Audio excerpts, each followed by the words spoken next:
Today, we are going to be talking about a story, a real life story. It's my personal experience, and I want you to learn one or two things from the story, and that's why I want to share the story. So it has to do with my friend.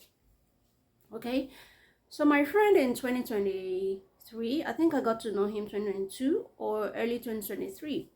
Anyway, I think 2022, late 2022 thereabout. So 2023 we're still friends, and I remember then we used to talk a whole lot about how the traveling situation is in Brazil, or general talks about Brazilians, how good Brazil is and all of that stuff. And then I remember we used to also talk about people that go from Brazil to America, behind by road, illegally. And then I remember, we used to talk about, oh, God forbid, how we can never do it. I can never do it. Oh, he will say like he can never do it and all of that stuff. Now, in this story, we're three friends actually. Myself, himself, and one other friend of mine. I met him in language school then in Rio de Janeiro. Remember, all three of us we were in Rio de Janeiro, yeah. So I met the third friend through him, through this person in this particular story. Now the main character in the story, I met the third person through him. Myself and that one, we're still friends till today.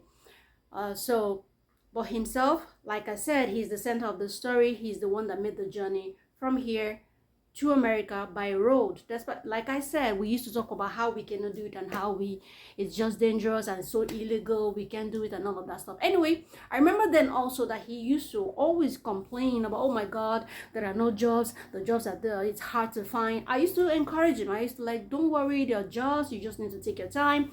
I remember always giving him tips. I remember always encouraging him. I remember I used to send him links to apply for jobs, just to push him, just to encourage him, just to make him not feel bad or down. He really loves Brazil, don't get it wrong. He loves Brazil. He loves everything about Brazil. But I remember what he usually complained about was the language. Oh my God, the language is too difficult. It's too this. It's too. I don't like complaints. I don't complain. I take action, no matter how the situation is. You can never find me down. That's one thing about me. No matter how horrible, how bad a situation is, if you find me down, it means I'm dead. So whenever you see me fail, or you see me celebrating failure, or you see me celebrating difficulty, or you see me down like I'm not taking action towards something to win over it, just know I'm dead. Okay, it means I have died. And the reason I am not taking action or I'm not standing strong to fight is because I'm dead. So as long as I'm alive, no matter how difficult a thing is, it might be in health, it might be in finances, it might be in marriage, it might be in any category of life, you can never find me down. Therefore, you will never see me complain. I don't know how to complain. I don't know how to ask people for favors. I don't know how to lament. I don't know how to cry. I just know how to solve problems. I know how to solve my problems, and I know how to solve people's problems, because I usually do not like to fail. So I don't like to see other people fail. So I always like to provide solutions to help people and to lift people up. So the same way I treat myself, I treat other people. So I used to encourage him a whole lot then. I encouraged him. I even told him about studying here. I told him about blah, blah, blah. So many things just to lift the spirit up. So I was always his number one go-to person. Whenever he needed somebody to talk to, we're always talking and chatting, things like that. Now, all of a sudden, from Rio, I moved. Later on, I moved here to join my partner. I moved. And then, later on, not too long, he now moved as well, because he said, according to him, the Lord God Almighty told him to move here because he's religious. He practices to be a pastor, but not really a pastor of any church. But his dream is to do a pastorship kind of thing. Now, when he arrived in Sao Paulo, he came here also to see if his situation could change, if he could get better opportunities. But because we usually see Sao Paulo as a place to grow more, that gives more opportunities for growth when it comes to jobs. Okay, so most people move back to Sao Paulo. So, and that's the reason he moved as well, to see if his situation job-wise can change and all of that stuff. Anyway, he landed here. He started trying also to learn the language, but he will continuously nag about the language. Because of the language, he cannot get the type of job he wants. Nagging, complain, a man. I'm a woman. I don't complain. I don't know how to. I don't even know how to cry. So I'm wondering why anyway, we're all different.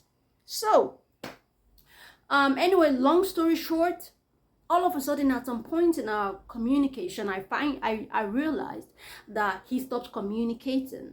I didn't hear from him for a while, and I didn't really push because I thought at some point he was moving on with life. It's not like we sit down every day to talk and all of that stuff. So, but I just felt everybody was busy with their life, so I didn't really push to know where he is.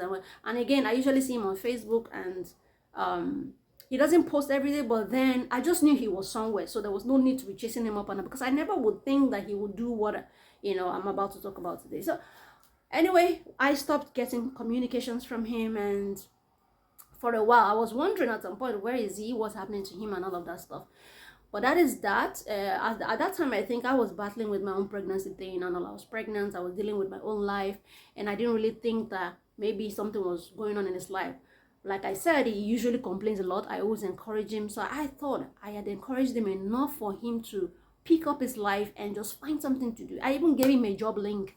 He went for the interview, yada, yada, yada. He even started some jobs. So I thought he was settled. He started a construction job at some point. So I thought he was actually settled. But anyway, fast forward for a while, more than 1 month, I didn't hear from him. So I just saw my phone ring one day, and he called. My phone rang. I'm like, he was the one on WhatsApp. So I picked it up. He was like, my sister. He was so excited, happy. Anyway, he broke the announcement to me that, guess what? I'm in America. I'm like, you're in America? How? When? Like that. And all of that stuff. So he told me he had to do it because he was tired. The job was not coming. He didn't like the job he was doing. The language is difficult. Just all that complaint like that. And I'm like, well, anyway, you have made the journey. But at first I was actually shocked. I expressed my shock, to him.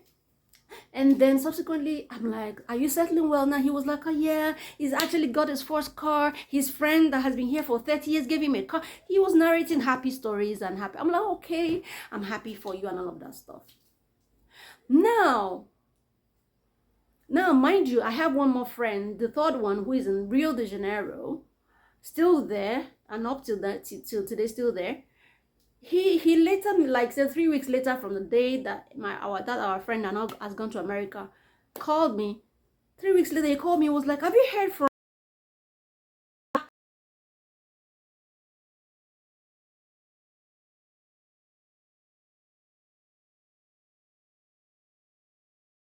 him? I've been trying his number.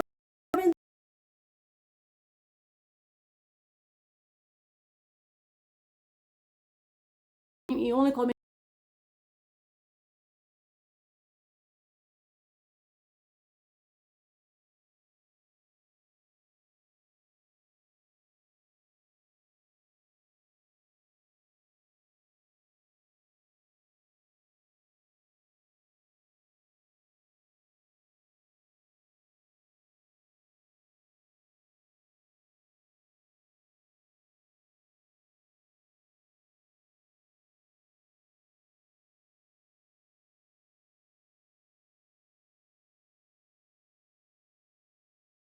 Has everything. So I don't know what psychological stage he was in his life that he told himself, no, I must go to America through this man. And this is a man that has had opportunity to travel all his life. He even has an American visa on his passport before he came to Brazil. But then he was a big man in Nigeria, so he didn't see the need to travel. He loved those kind of people that love Nigeria so much that they don't see themselves traveling out. Anyway, life happened to him, and that happened. The bottom line now is that he wants to return back to Brazil. Now, my question is, how do people from there return back to Brazil? People who go through back door to America, from Brazil to America, how do they return? Because I don't know. And that's why I'm here. That's why I'm actually making this video. Now, I don't know if I said this in the beginning. I said my main aim of making this video is for you to learn a lesson. The lesson of patience and contentment. In every situation, be grateful for what you have and who you are and what you're about to achieve, the way you are. Don't overdo things. I see many people here in Brazil, they don't have, excuse me, they don't have money, they are jumping. They want to rent the biggest apartments in the world. And they know the economical situation in Brazil. They want to rent flat. They want to please the world. They want to let people see that they're living in the best apartment. you will eat grass. By the time you don't have money to feed your children, by the time you don't have a job that is enough to take care of you and your children, your body will calm down. Then you will remember the lessons wise people have told you. Respect yourself in Brazil when you enter here. Live life step by step and you will get there eventually. That is how Brazil is. You don't jump in Brazil. You walk slowly. For jobs, you do slowly. Documents, slowly. But at the end of the day, you will achieve everything you get there. Look at him now. He's about to return. How is he going to return? I don't know. Now, the truth is that if he's able to find his way out of America through the borders, any of the borders, definitely he'll be able to find his way back to Brazil. He will follow the same route back to Brazil, the road. But the question now is, now that America's borders are so tight, how can he go out? Before it was slack, and that's why people were able to go in and out. But now it's tight. Where will they say he's going without the immigration officers arresting him? This story clearly shows how impatient he was, how not contented he was, how, will I say, almost mentally lazy he was, because he didn't want to use his brain to think of what he could do with his life right here in Brazil to succeed. And this is a man that actually has the PR. Somehow he was able to get the PR. He has permanent residency. This man that wasted his time to go from here there when he could have been patient to gain his citizenship. And then if you want to go anywhere, you can if you want to.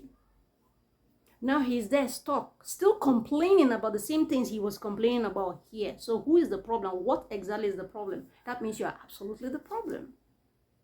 So in life, be patient. I actually heard a story also, I think 2 weeks ago, when I went to see my friends, and then my friends were telling me about their own friend who, I don't know this person. They were telling me about their own friend, because we're talking about this thing too. This traveling thing, going from here through the road down to America, We talked about it. And then they told me about their friend that went in 2024 in January with his family. Himself, wife, 3 children, but then the wife was pregnant. They discovered the wife was pregnant at that time. And then they packed themselves. And the reason I'm even talking about this family is because guess what? The man has a Brazilian passport. He has gotten his citizenship. His children are Brazilians. His wife, I am not sure because they didn't mention whether that one has or not. But practically almost the whole family has Brazilian citizenship. To tell you that somebody with a Brazilian passport can think about following the back road to America, what are you looking for exactly when you hold the key to life success with you?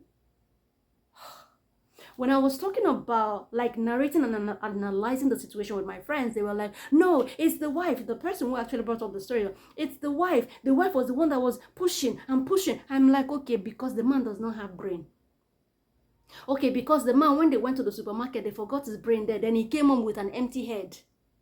So it was that time the wife started pushing him that they should go to America through the back door. And because there was no brain in his head, he didn't have he didn't have that brain to think that, oh no, let's not do this. We can actually achieve better things like this. Or if we want to travel, let's go legally to a country where we are free to go to, or we apply for a visa to America.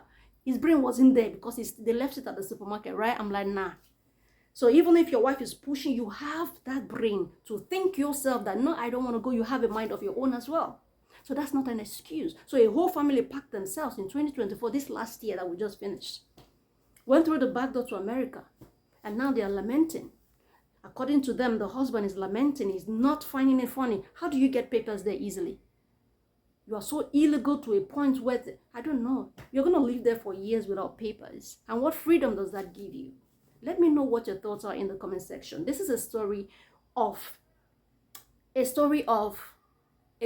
has a lot of lessons. Be patient. Don't do more than yourself. Stop jumping. Take life step by step.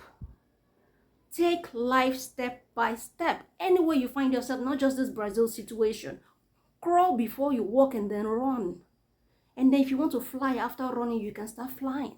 But do it slowly. Let me know what your thoughts are in the comment section below. I will definitely be there to respond to you. Thank you so much. Until I come your way next time, have an amazing day. Bye.